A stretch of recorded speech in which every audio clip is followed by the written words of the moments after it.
Our next lesson is going to be on collisions, continuing in our unit in momentum. And in this lesson, we're going to look at energy conservation in collisions, and then we'll look at three types of collisions: elastic collisions, inelastic collisions, and totally inelastic collisions. So first, let's look at just how energy is conserved or not conserved in different types of collisions. So whenever we have objects that are in a closed system that collide, and so remember, a closed system is one where no energy is added to the system. It means if we have two objects that collide with one another, is that while those two objects may transfer energy from one to another, there's no additional energy that's added from outside the system, and likewise, there's no energy that leaves the system. When objects in a closed system collide, the total momentum is conserved. And so the energy, however, is usually not conserved. And so technically, then it may be a closed system or it may not for energy reasons here. But even if we do assume a completely closed system, is that what we end up finding out is that momentum is always conserved in a case of a collision with a closed system. Energy, however, is usually not conserved except in one case. And so let's talk about that case first. If the total kinetic energy of the system is the same both before and after the collision is called an elastic collision. The word elastic, usually think of it in terms of like certain types of clothing being stretchy. The key to the word elastic is it doesn't necessarily mean that it stretches, but rather that it returns back to the shape that it was originally. So an elastic waistband is one that when you stretch and let go returns back to its original size. An elastic collision is one in which the kinetic energy returns back to what it was to start with. So whatever kinetic energy it starts with, total is the kinetic energy that it ends with once the collision is over. And so that basically means that if you sum up the kinetic energies of each of the individual parts of the objects before the collision, and then collide the objects, and then sum up the kinetic energies of each of the objects after the collision, they would be the same total if you have an elastic collision. Now, in real life, that's very, very rare. Normally what's going to happen is going to be sort of our part two right here. If the total kinetic energy of the system is greater before the collision than after, that is, there's some kinetic energy that's lost in the collision is called an inelastic collision because we don't go back to the same conditions we were to start with. The energy that we started with is larger at the beginning than the energy that we end with whenever we sum up all of our kinetic energies. Other energies may still be around, the form of heat or other things like that, but kinetic energies, in this case, and just to clarify one other thing here, we're talking about basically a linear kinetic energy and kinetic energy due to motion in a direction. We're not worrying about any sort of rotational kinetic energy as an object spins. If it turns in from the linear kinetic energy in one direction into sort of a rotational kinetic energy, that would be considered to be an inelastic collision because of the fact that the kinetic energy that's linear, what we've talked about before, the 1/2 mv squared form right here, would not be conserved. But right now, this is all we're going to have to worry about is this. Next unit, we'll start talking about cases of rotational kinetic energy, and we'll pull that in. But for right now, all we're talking about is our 1/2 mv squared form. Now, next thing, a sort of a subset of inelastic collisions are what are called totally inelastic collisions. In a totally inelastic collision, the total kinetic energy of the system is greater before than after, just like an inelastic collision. But in a totally inelastic collision, the objects stick together after the collision.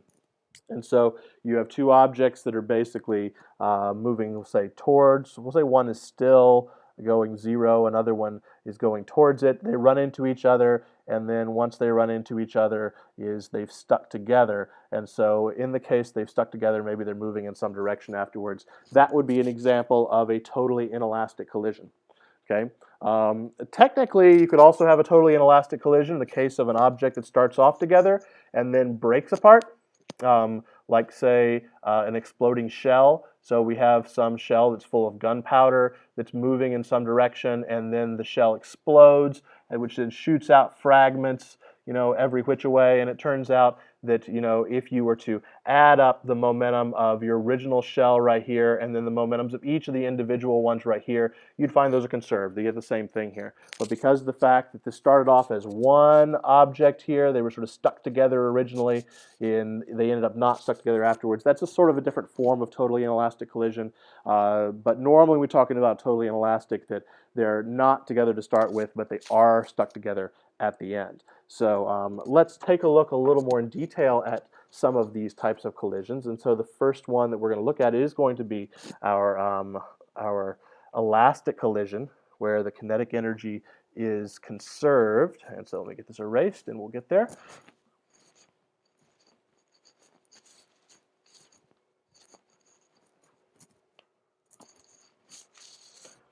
All right, so in an elastic collision, what we said is that both momentum and kinetic energy are conserved.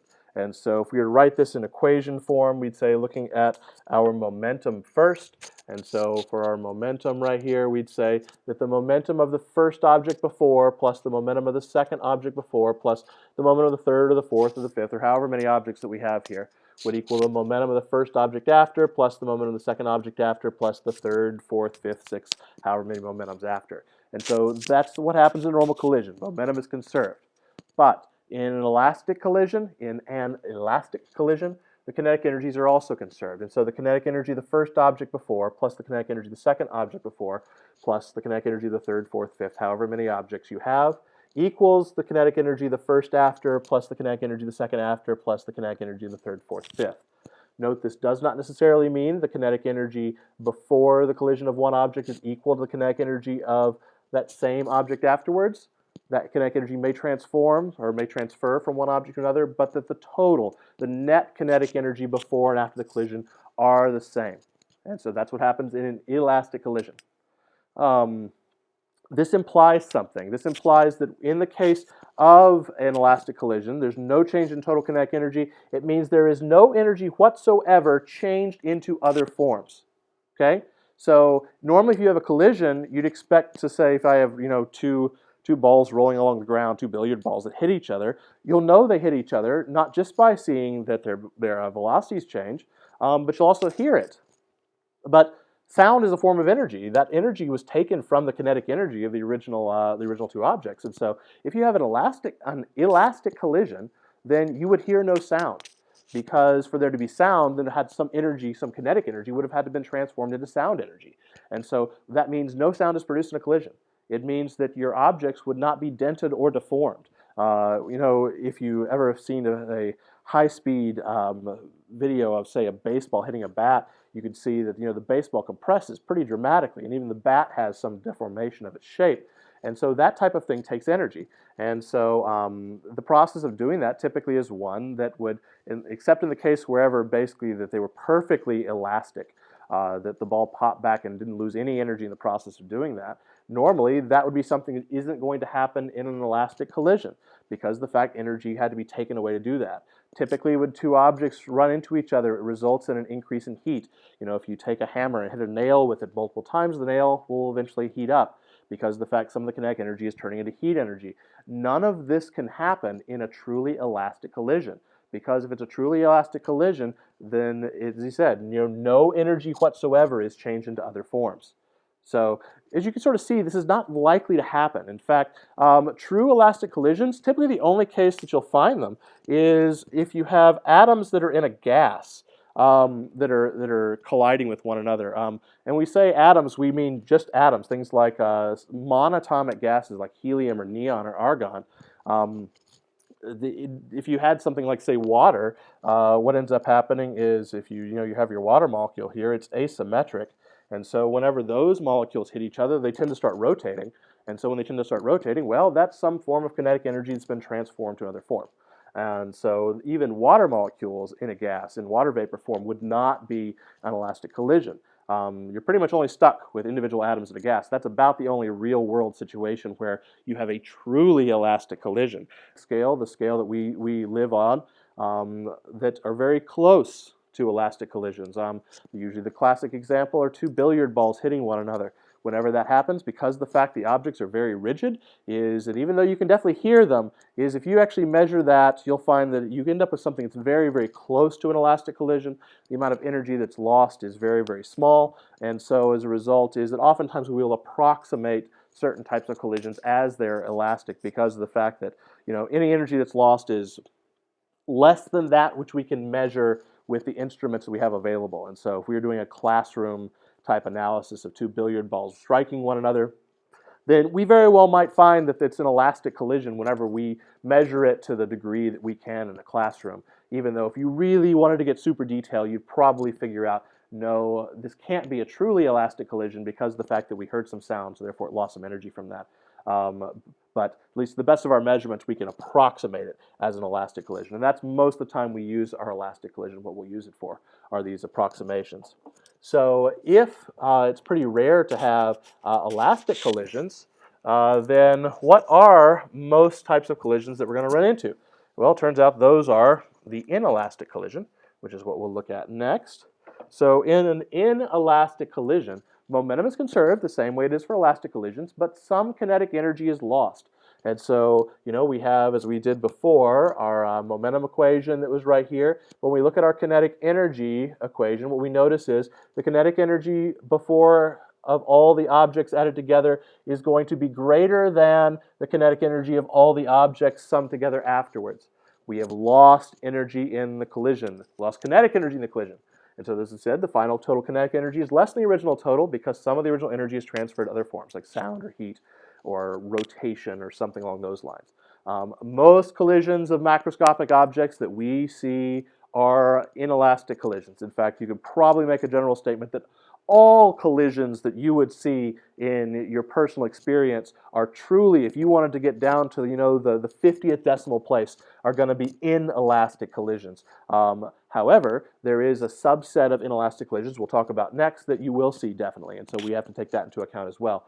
But so these inelastic collisions are more common. The reason why we don't just say, hey, let's just call everything that, is because this kinetic energy equation, because it has this greater than, means we can't solve it. And so if we have an equation, if we have a collision that is very close to an elastic collision, we oftentimes will use our elastic equation because of the fact that it gives us two equations that we can use to solve for the motion of the object. Whereas for an inelastic collision, you really just have the one. You have your momentum equation, the fact the momentum is conserved. This kinetic energy equation is honestly pretty useless in that case for an inelastic collision because all it just tells us is, hey, we started off with a greater kinetic energy than what we ended with.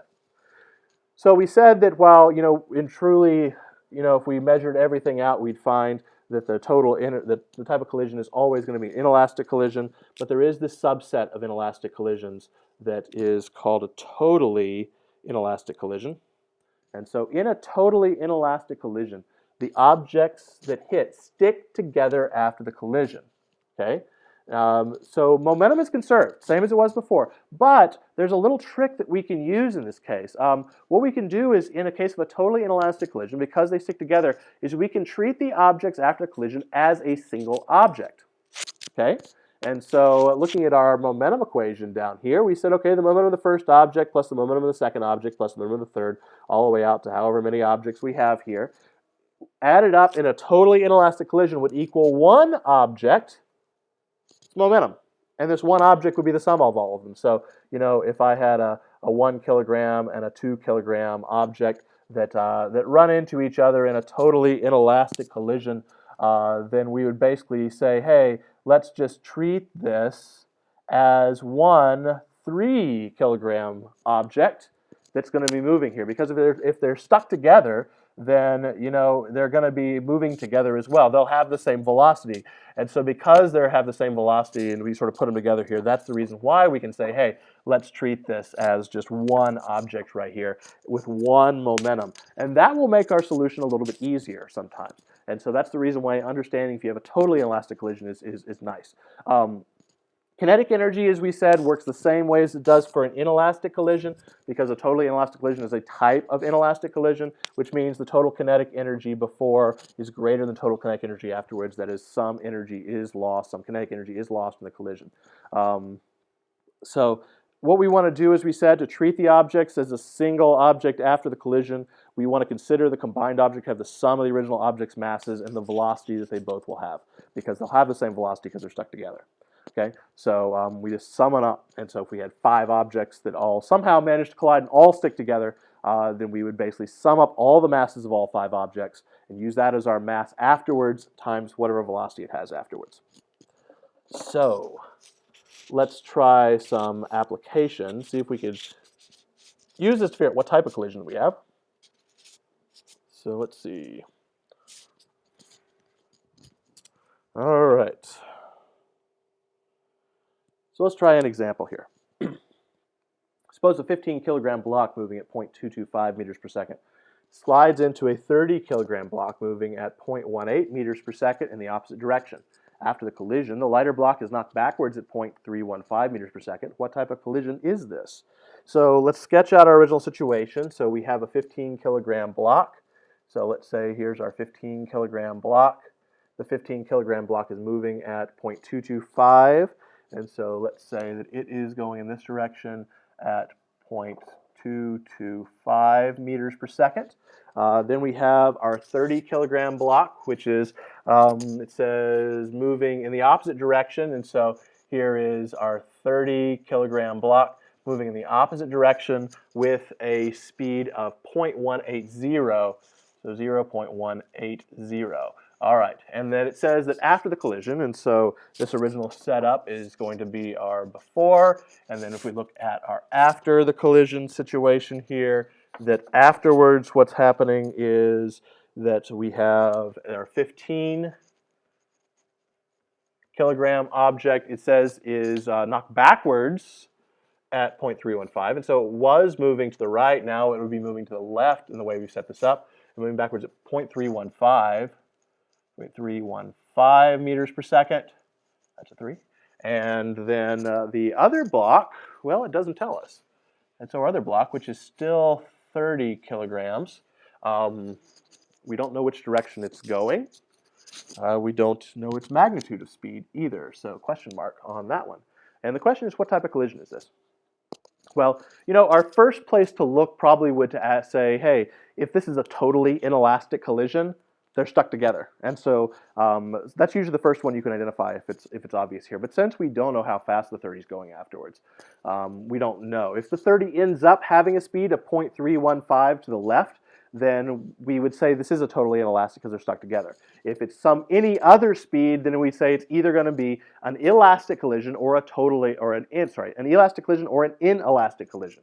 And so we've got to figure that out then by setting it into our kinetic energy equation to see, hey, is the total kinetic energy before and after the same, or are they different?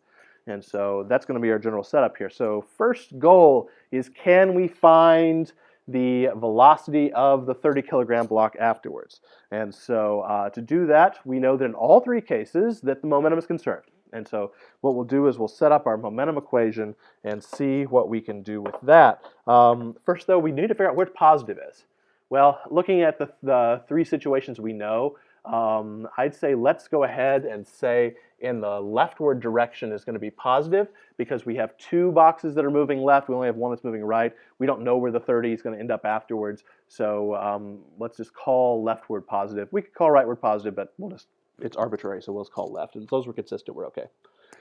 So, taking a look at what we've got here, let's first look at the before situation. And so we know that the total momentum before should be the same as after. So the momentum of our first block, the 15 block beforehand, is going to be, we'll say it's going to be a mass of 15 kilograms times its velocity, which is going to be, in this case, negative. Oops, I'll put the negative sign in there.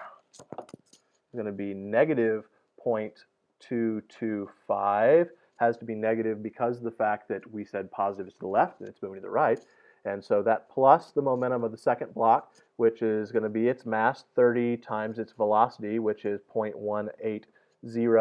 And so that should then equal our momentum afterwards.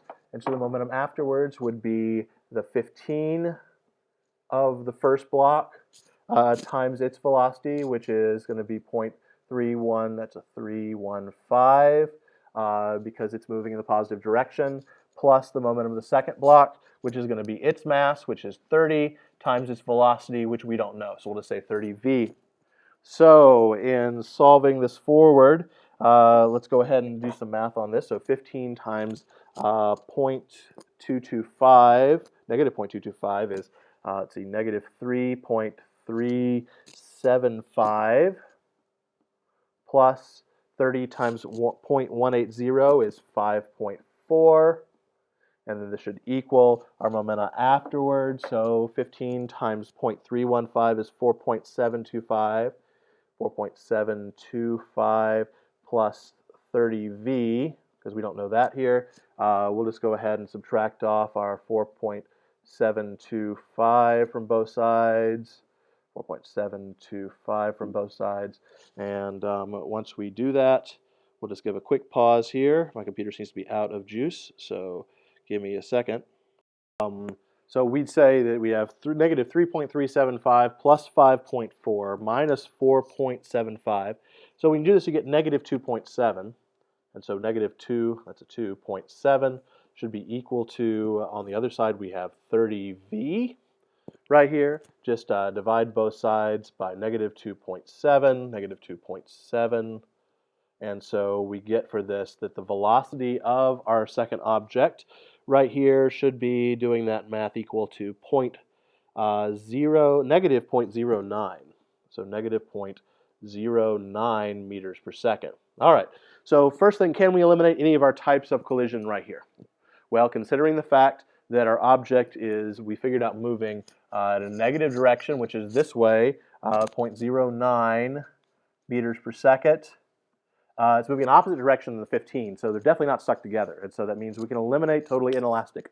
So it's either an elastic collision or a inelastic collision. And so to figure that out, we're going to have to put these in the kinetic energy equation. See, is the total kinetic energy before the collision and after the collision equal, or are they not?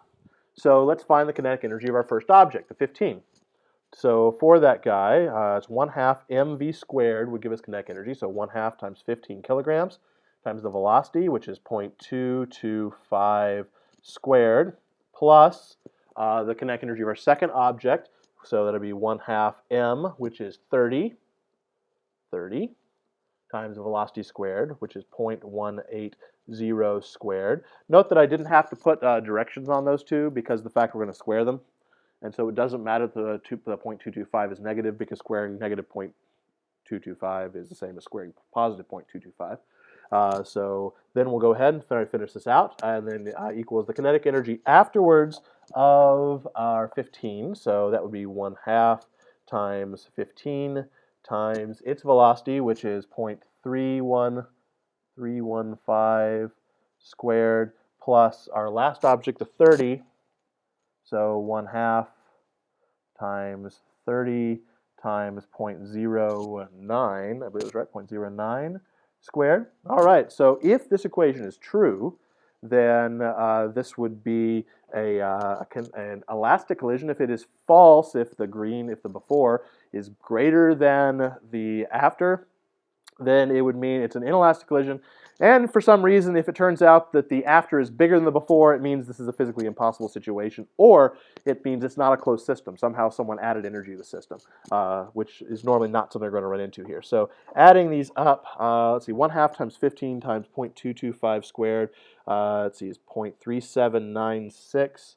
So 0.3796, 875 joules, plus 1/2 times 30 times 0.18 squared is 0.486, 0.486 joules, and then this should be equal to our afterwards, which is, let's see, 1/2 times 15 times 0.315 squared, which ends up being 0.744, 0.744, 1875, plus our 1/2 times 30 times 0.9 squared, which ends up being 0.1215. So let's go ahead and add these guys up. And so 0.3796875 plus 0.486 equals 0.8656875. So 0.8656875. And then on our after side, 0.7441875 plus 0.1215 equals, let's see, 0.865, that's a 5, 8656875. And so these two values, 8656875 and 8656875, are the same. Turns out these are equal right here, and so since the kinetic energy is the same after as is before, we would say that this is going to be an elastic collision. And so we know that based on our results, that these turned out to be the same down here. All right, so that would be an example of how you could use this to figure out what type of collision you have. So let's look at an example of how you might apply this to a situation that would be where you'd use this to solve a problem. And so we'll look at a situation where a bullet is fired into a wax block. And so, this would be a stationary wax block to start with in this next problem that I'll pull up once I finish erasing here. And so it'll be a stationary wax block hanging from a string. And so we have a 2-gram bullet fired at 150 meters per second into a 2-kilogram wax block hanging by a string. The question is, how high does the wax block swing upward? Let's sort of think through what this would look like. So we start off with this little bullet that is it's a 2 grams, so that's going to be 0.002 kilograms. And our bullet is fired at a speed of 150 meters per second into, it says, a wax block that is hanging by a string. And so basically here's our situation. So here is our wax block. It's hanging by a string from something right here, hanging straight down. It's not moving here. We said this is going to be a 2-kilogram block right here. And so what's going to happen is the bullet's going to hit the block, and since it's wax, the bullet will embed into the block because it says it's fired into the wax block. It doesn't say the bullet goes through the block or blows out the side of the block. In this case, the situation that's meant here is that the bullet will stick in the block without having pieces of the block fly off. And so what's going to happen is when the bullet hits the block, it's going to cause the block to basically swing backwards. And so, so if we think about afterwards, the block as being up here because it swung backwards up to here due to the impact of the bullet, the momentum transfer. This is our situation. And the question is, how high does the wax block swing upward? And so really what we're asking here is we're saying, hey, when this goes up, it should go up by some height, and we want to figure out what that height is. And we should be able to do that because we know that height it will have once it reaches the highest point is going to be, it'll have potential energy. And so gravitational potential energy, and that gravitational potential energy comes from the kinetic energy that the combined block and bullet, because as we said, when this hits, we don't just have technically a block here, we also have a bullet that's now inside the block that's right there, it's stuck inside of it. That block bullet combined situation, it's going to have an energy right after it hits and right after it sticks. That kinetic energy is going to turn into gravitational potential as it swings upward because of the fact that there's no work that's being done here once the bullet has stuck into it other than gravity, and we'll have a gravitational potential energy term that'll take care of that. So let's see what we can do here. My first question is going to be, what type of collision is this? Well, we know that the bullet sticks into the block, and if it sticks into it, that means that we're talking about a totally inelastic collision. And so for a totally inelastic collision, then we know that the momentum of the first object plus the momentum of the second object beforehand must equal to the momentum of both afterwards. And so that's our situation here. So if we can use that to figure this out, then we should be able to do nicely on this. So let's figure out our bullet. Momentum of the bullet beforehand is going to be 150 meters per second is its velocity times its mass. It's mass times velocity, but it works both ways. So 150 is its velocity times its mass, which is 0.002 kilograms, because we've got to make sure we're in kilograms here. Plus the momentum of the block to start with. Well, to start with, the block's just hanging there. It has a velocity of 0, and so therefore a momentum of 0. And so we've got that. And so that should be equal to our momentum of the two afterwards. Well, afterwards, they're stuck together. And so since they're stuck together, we can treat them like one object. And we can treat them like one object that has a mass of 2 kilograms plus 0.002 kilograms. The mass of the block plus the mass of the bullet, because they're stuck together, we treat them like one object, times whatever velocity those have there, which we don't know, but we can figure out. So we just do 150 times 0.002, and that comes out to be 0.3 once we do it here. So we get 0.3 plus zeros gives us still 0.3, equals then 2.002 times V. So divide both sides by 2.002. Cancels over here, and so we get a velocity afterwards the bullet block combination that comes out to be 0.14985015. So 0.14985015 meters per second. All right, so we know how fast the bullet block combination has the instant after the bullet has stuck within the block. Now, that velocity means that this block now has some kinetic energy. And so that kinetic energy that it has is its entire original energy, and that kinetic energy is going to be turned into gravitational potential energy as the block goes upward. And once the block reaches its highest point, the block will stop, and so it has no kinetic energy, and so that means all of the energy is in the form of gravitational potential. So we need to figure out what kinetic energy does this block have to start with.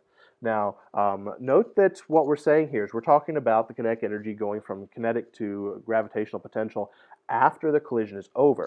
And so you really don't have to worry about the fact of saying, hey, wait a minute, this is a totally inelastic collision. The energy is not conserved, because of the fact that we're not actually looking at energy until after the collision is finished. And so that's the way we sort of get around that issue that might otherwise cause us trouble.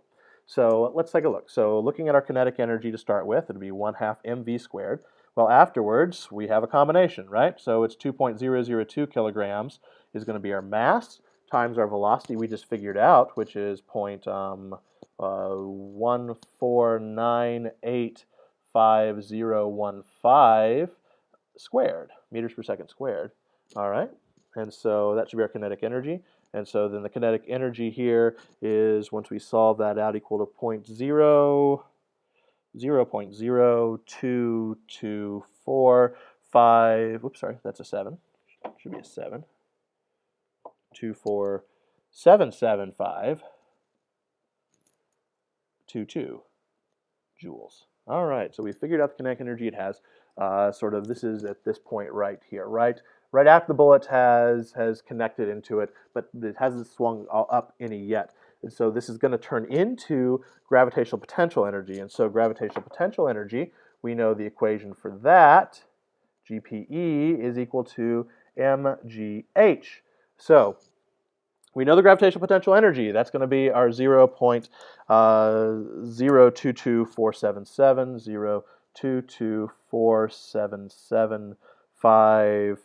0.02477522 equals the mass, m, which is still 2.002, times g, which is 9.8, times the height, which we don't know in meters. So at this point, we should just be able to start doing some division here. Divide both sides by 2.002 and 9.8, right? 2.002 and 9.8. So the 9.8s cancel, the 2.002 cancel, and so when we do that, we're left just with a height of 0.001146 meters. So not very high. It's a very small bullet, even though it's moving pretty fast. And so this would end up being, what is that, 1.146 millimeters. So not very high at all. Significant figure-wise, let's see, that's 2 grams is spelled out, though 150 meters per second has 2 sig figs. The 2 kilogram wax is spelled out, and so the 2 spelled out ones have infinite significant figures. The only value we have here is the 150. All we're doing is multiplying and dividing this whole time, really. We have a little bit of addition, but that's not going to, shouldn't cause much of a problem here. And so that gives us 2 sig figs, and so we end up with 1.1 millimeters is our final answer for the height that's millimeters, not meters. 1.1 millimeters is the height that the block rises once we've hit it with this bullet. And so that would be an example of how you'd work out a problem using totally inelastic collisions.